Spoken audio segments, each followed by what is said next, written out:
Untuk membantu masyarakat mendapatkan hewan kurban sesuai anjuran agama Islam, petugas kesehatan hewan Kota Pariaman mendatangi sejumlah kandang pembesaran hewan beberapa hari yang lalu. Pada kesempatan itu, petugas memeriksa kesehatan, kemudian umur sapi. Setelah memenuhi syarat, petugas membeli label sehat. Satu persatu kandang peternakan dan pembesaran sapi kurban didatangi petugas kesehatan hewan Kota Pariaman. Petugas melakukan pemeriksaan kesehatan sapi agar nantinya layak dijadikan hewan kurban. Begitu juga dengan umur sapi yang disesuaikan dengan ketentuan agama Islam. Dari hasil pemeriksaan, sekitar 800 ekor sapi sudah diperiksa dan dinyatakan layak dijual. Untuk sapi dinyatakan memenuhi syarat, diberi label sehat dan surat keterangan kesehatan hewan. Meski Pariaman sudah berada label hijau dari penyakit mulut dan kuku, sapi yang dinyatakan tidak memenuhi syarat diminta untuk ditunda dulu penjualannya agar tidak menjadi masalah di waktu pemotongan nantinya. Selain itu, petugas juga memberikan suntikan vitamin agar sapi dalam kondisi baik.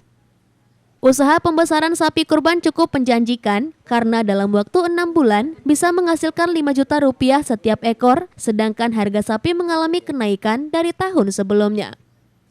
Petugas juga meminta masyarakat untuk tetap berhati-hati memilih hewan kurban, apalagi yang dibeli dari luar kota Pariaman yang kesehatannya belum tentu memenuhi standar kesehatan.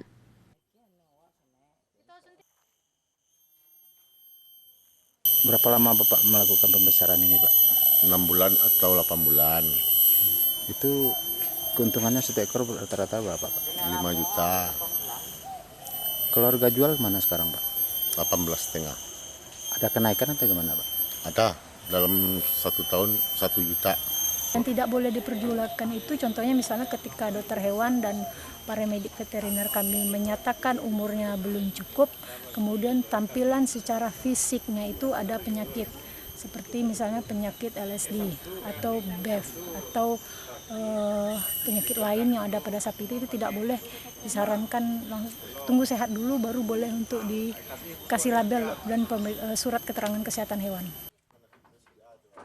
Dari Pariaman, Sumatera Barat, Eka Gus Priadi, iNews melaporkan.